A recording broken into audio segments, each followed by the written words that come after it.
आज मैं बहुत इंपॉर्टेंट टॉपिक बताने जा रही हूँ, लोकपाल या लोकायुक्त। ठीक है, इसके बारे में जो है वो आप लोगों ने बहुत सुना होगा। ये बिल काफ़ी इसके लिए संघर्ष किया गया, तब जाकर के ये बिल पास हुआ, लोकपाल और लोकायुक्त का। ठीक है, इससे रिलेटेड मैं शॉर्ट क्वेश्चंस दे रही हूँ जो कि आपका एमसीक्यू कवर करेगा। आप लोग इसे देखते रहिए, सुनते रहिए। अगर आप नहीं देख सकते तो वीडियो चला करके आप पॉकेट में डाल लीजिए ताकि आपको सुनाई देता रहे। सुनने से ही आपको काफ़ी नॉलेज मिल जाएगी और आप इसको जो है वो जो भी कंपटीशन हो उसके लिए आप तैयारी कर सकते हो। हर एक कंपटीशन में ये काम आएगा, जो भी सिलेबस में पढ़ाती चली जा रही हूँ। आपको कुछ भी समझ में नहीं आता है तो आप कमेंट में पूछ सकते हो हमसे।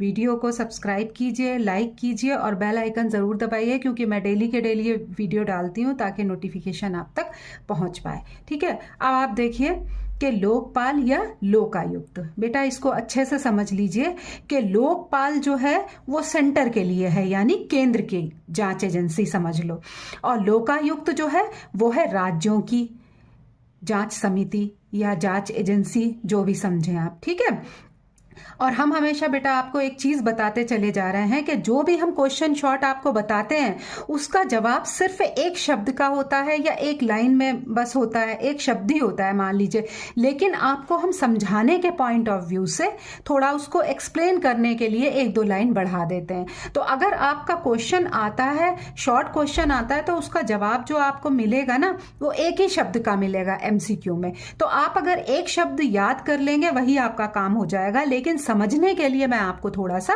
एक्सप्लेन कर देती हूं। देखिए फर्स्ट क्वेश्चन है कि लोकपाल क्या है। तो लोकपाल एक भ्रष्टाचार निरोधक संस्था है। अब आपको हम एक शॉर्ट क्वेश्चन बता रही हूं कि आंसर किस तरह से आता है कि लोकपाल क्या है। तो आपको काफी इसमें एमसीक्यू में मिलेंगे वर्ड, तो उसमें मेन होएगा कि भ्रष्टाचार निरोधक संस्था। तो आप इसी को सही टिक लगाइएगा कि भ्रष्टाचार निरोधक संस्था। अगर आता है लोकपाल क्या है तो भ्रष्टाचार निरोधक संस्था। लेकिन मैं आपको थोड़ा सारा एक्सप्लेन कर देती हूं ताकि आप बाद में ना भूलें और ये क्या है यह आपको समझ में आता जाए। तो लोकपाल एक भ्रष्टाचार निरोधक संस्था है। ये केंद्र स्तर पर भ्रष्टाचार की जांच करती है। आपको समझ में आ जाए इसलिए मैंने बताया कि ये केंद्र स्तर पर भ्रष्टाचार की जांच करती है। अच्छा बेटा, सेकंड है, जैसे अभी हमने आपको बताया कि लोकायुक्त क्या है। सेम चीज है लेकिन एक राज्य स्तर पर है और एक केंद्र स्तर पर है। तो लोकायुक्त क्या है? लोकायुक्त राज्य स्तर की भ्रष्टाचार निरोधक संस्था है। कंफ्यूज मत होइएगा कि लोकायुक्त जो है वो राज्य स्तर की भ्रष्टाचार निरोधक संस्था है और लोकपाल भ्रष्टाचार निरोधक संस्था है आपकी केंद्र की। ठीक है, या पूरे देश की, जो भी कहिए आप। ये राज्य सरकार के मामलों को देखती है। कौन? लोकायुक्त संस्था किसको देखती है? राज्य सरकार के मामलों को देखती है। लोकपाल किस स्तर पर कार्य करता है? केंद्र स्तर पर कार्य करता है पूरे देश के लिए। लोकायुक्त किस स्तर पर कार्य करता है? राज्य स्तर पर। बिल्कुल कंफ्यूज मत होइएगा। लोकायुक्त मतलब राज्य से संबंधित, लोकपाल मतलब केंद्र से संबंधित, पूरे देश से संबंधित। लोकायुक्त किस स्तर पर कार्य करता है? राज्य स्तर पर। हर राज्य का अलग लोकायुक्त होता है।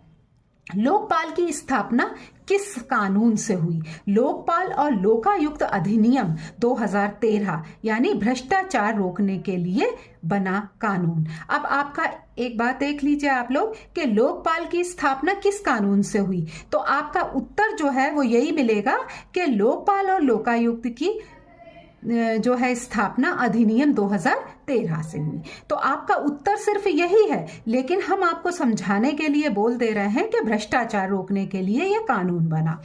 लोकपाल का मुख्य उद्देश्य क्या है? भ्रष्टाचार पर नियंत्रण, स्वच्छ शासन सुनिश्चित करना। लोकपाल किनके विरुद्ध जांच कर सकता है? प्रधानमंत्री, मंत्री और उच्च अधिकारी, लेकिन कुछ शर्तों पर। अब लेकिन कुछ शर्तों पे हमने आपको बता दिया, लेकिन आपका जवाब सिर्फ ये प्रधानमंत्री, मंत्री और उच्च अधिकारी है। इसमें से आपको प्रधानमंत्री भी मिल सकता है एमसीक्यू में, मंत्री भी मिल सकता है या उच्च अधिकारी भी मिल सकता है। जो भी मिले वही सही है, उसी पे टिक लगा दीजिएगा। लेकिन कुछ शर्तों के साथ ये मैंने आपको बता दिया ताकि आप लोग कंफ्यूज ना हो, आपको समझ में आ जाए। आगे जाकर के आपको जब सही से समझ में आ जाएगा तो आपका जो क्लियरनेस है वो ज्यादा आ जाएगी आपके सोचने में, आपके जानने में।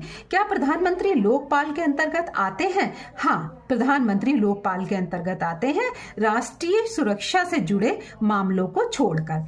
केवल राष्ट्रीय सुरक्षा के जो मामले हैं वो नहीं आते, बाकी प्रधानमंत्री लोकपाल के अंतर्गत आता है। क्या मुख्यमंत्री लोकायुक्त के अंतर्गत आते हैं? हाँ, राज्य कानून के अनुसार मुख्यमंत्री लोकायुक्त के अंतर्गत आते हैं। लोकपाल का अध्यक्ष कौन होता है? सेवानिवृत्त यानी रिटायर मुख्य न्यायाधीश या सर्वोच्च न्यायालय के न्यायाधीश इसके अध्यक्ष बन सकते हैं। निष्पक्ष व्यक्ति, किसी का भी पक्ष ना लेने वाला हो, ऐसा व्यक्ति लोकपाल का अध्यक्ष बन सकता है। लोकपाल में कितने प्रकार के सदस्य होते हैं?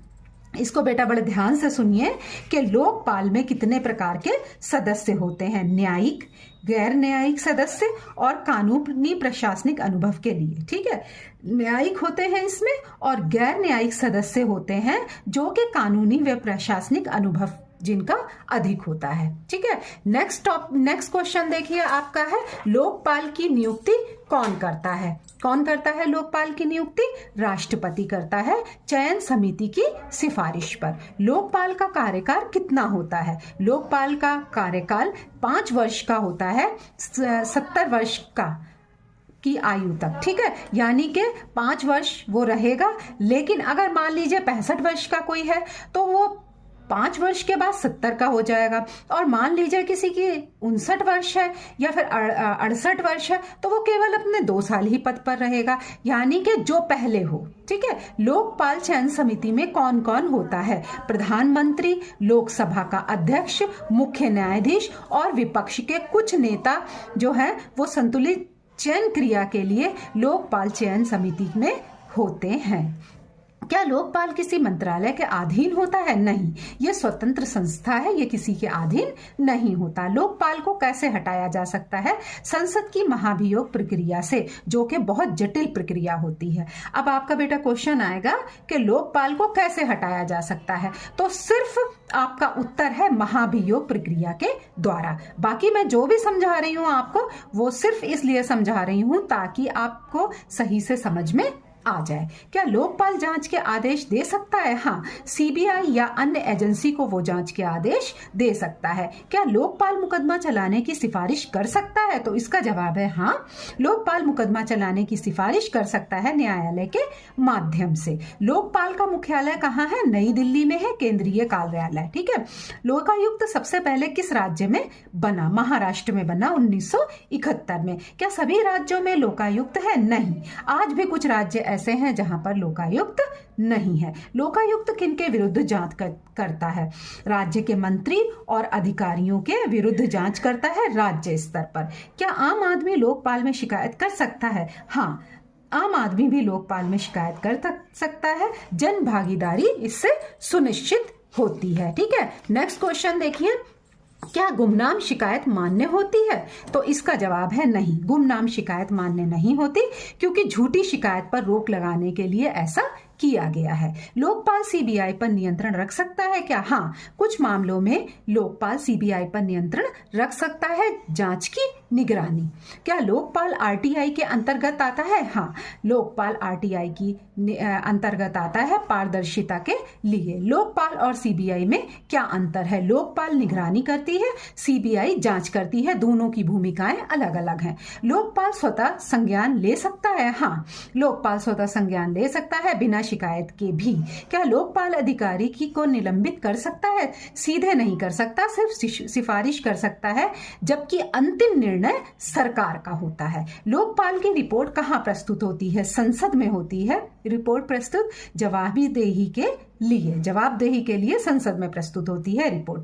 लोकपाल की क्या वार्षिक रिपोर्ट बनती है? हाँ, लोकपाल की वार्षिक रिपोर्ट बनती है, सभी मामलों का विवरण। लोकपाल दंड दे सकता है क्या? नहीं, लोकपाल दंड नहीं दे सकता, न्यायालय ही दंड देता है या दे सकता है। लोकपाल का बजट कौन देखता है? केंद्र सरकार देखती है, पर उसके काम में हस्तक्षेप नहीं करती। अब बेटा जवाब आपको एक बार फिर से बता दें कि लोकपाल का बजट कौन देता है। ठीक है, अब आपका उत्तर सिर्फ है केंद्र सरकार, और केंद्र सरकार ही आपको एमसीक्यू में मिलेगा। लेकिन हम आपको समझाने के पॉइंट ऑफ व्यू से बता दे रहे हैं कि काम में हस्तक्षेप नहीं करती, लेकिन बजट केंद्र सरकार ही देती है। लोकपाल की अवधारणा कहाँ से आई है? स्वीडन से आई है लोकपाल की अवधारणा। ओम्बुड्समैन प्रणाली, वहां पे इसको क्या कहा जाता है? ओम्बुड्स प्रणाली कहा जाता है। लोकपाल विधेयक पहली बार कहाँ आया? 1968 में, लंबे समय बाद पास हुआ 1968 में। ठीक है। लोकपाल कानून कब लागू हुआ? 2013 में, जन आंदोलन के बाद। अन्ना का नाम सुना होगा आपने, अन्ना हजारे। बहुत बड़ा आंदोलन किया था इन्होंने, जो चाहते थे कि कोई भी जो चीज़ है वो पारदर्शी रहे, कोई भी नियम, कोई भी कानून पारदर्शी रहे। इसीलिए जो है वो इन्होंने आंदोलन इसके लिए काफ़ी किया था। तो ये अन्ना आंदोलन का लोकपाल में क्या योगदान है? मजबूत लोकपाल की मांग, जन दबाव से कानून बनना, यानी जो लोग हैं वही दबाव बनाए तो कोई कानून बने। इसके लिए अन्ना हजारे ने आंदोलन किया और वो सफल भी रहा। नेक्स्ट क्वेश्चन देखिए, न्यायपालिका क्या लोकपाल के अंतर्गत आती है? नहीं, न्यायपालिका लोकपाल के अंतर्गत नहीं आती। न्यायिक स्वतंत्रता के कारण, क्योंकि न्यायपालिका को तो हमारे संविधान ने ही बहुत स्वतंत्र बनाया है, और न्यायिक स्वतंत्रता के कारण जो है न्यायपालिका लोकपाल के अंतर्गत नहीं आती। लोकपाल का कार्यक्षेत्र क्या है? भ्रष्टाचार से जुड़े मामले लोकपाल का कार्यक्षेत्र है। सार्वजनिक पदधारक। ठीक है। लोकपाल का उद्देश्य सुनिश्चित क्यों है? ठीक है। जनता का विश्वास बनाए रखने के लिए लोकपाल का उद्देश्य सुनिश्चित किया गया है, सुशासन किया गया है, सुशासित किया गया है, ईमानदार प्रशासन। लोकपाल राजनीतिक दबाव में काम करता है? नहीं, लोकपाल राजनीतिक दबाव में काम नहीं करता। ये एक स्वतंत्र संस्था है। लोकपाल और सतर्क विभाग में क्या अंतर है? लोकपाल बाहरी और सतर्कता आंतरिक विभाग है, निगरानी के स्तर पर। लोकपाल किन क्षेत्रों में जांच नहीं करता? राष्ट्रीय सुरक्षा के मामलों में लोकपाल जांच नहीं करता, संवेदनशील विषय है ये। लोकपाल का निर्णय बाध्यकारी होता है? अधिकतर मामलों में बाध्यकारी होता है। ठीक है, और मानना पड़ता है। लोकपाल भ्रष्टाचार कैसे रोकता है? जांच और सिफारिश से डर का माहौल बनता है और भ्रष्टाचार कम होता है। लोकपाल की नियुक्ति कौन करता है? राज्यपाल करता है। लोकायुक्त की नियुक्ति, लोकायुक्त की नियुक्ति कौन करता है? राज्यपाल करता है। ये याद रखिएगा, लोकायुक्त अलग है और लोकपाल अलग है। राज्य चयन समिति की सलाह पर। लोकायुक्त का कार्यकाल कितना होता है? राज्य कानून के अनुसार अलग अलग राज्यों में अलग अलग इनका समय या कार्यकाल होता है। लोकपाल जनता के लिए क्यों जरूरी है? जवाबदेही तय करने के लिए जनता के लिए लोकपाल जरूरी है। सत्ता पर नियंत्रण रखता है ये। लोकपाल लोकतंत्र कैसे मजबूत करता है? भ्रष्टाचार को कम करके लोकतंत्र को मजबूत करता है। इससे जन विश्वास बढ़ता है। लोकपाल का सबसे बड़ा लाभ क्या है? स्वच्छ और पारदर्शी शासन, जो कि लोकतंत्र को मजबूत बनाती है। एक बार फिर से बेटा हम आपको बता दें, आप लोगों को बता दें कि हम जो भी आपको आंसर बता रहे हैं वो सब एमसीक्यू और शॉर्ट क्वेश्चंस के ही एक रूप है, और जो भी है आपका एमसीक्यू सब तैयार होने वाला है इससे। तो ये चीज आपको बता रहे हैं कि लोकपाल का सबसे बड़ा लाभ क्या है, तो इसका उत्तर होगा स्वच्छ और पारदर्शी शासन। ये लोकतंत्र को मजबूत बनाता है। ये हमने आपको एक्सप्लेन इसलिए किया ताकि आपको समझ में सही से आ जाए, आप दोबारा इसको भूलो ना। आपको एक्सप्लेन हम इसीलिए कर देते हैं। तो आप लोग सभी लोग चैनल को देखते रहिए। जो भी हमारी पुरानी वीडियोस पड़ी हुई हैं उनको भी आप देखिए, क्योंकि आपका इसमें सारा एमसीक्यू तैयार हो जाएगा। सारे इंपॉर्टेंट टॉपिक हमने इस चैनल पे डाल रखे हैं, और शॉर्ट वीडियोस में एक एक टॉपिक आपको समझाने की कोशिश करते हैं। आप कमेंट करके तो हमें बताइए कि आपको सब कुछ समझ में आ रहा है या कहीं कोई प्रॉब्लम है, तो प्लीज आप हमें लिखिए। वीडियो को लाइक शेयर करिए और प्लीज बेल आइकन जरूर दबा लीजिए ताकि नई वीडियो आप तक सब पहुंचती रहे।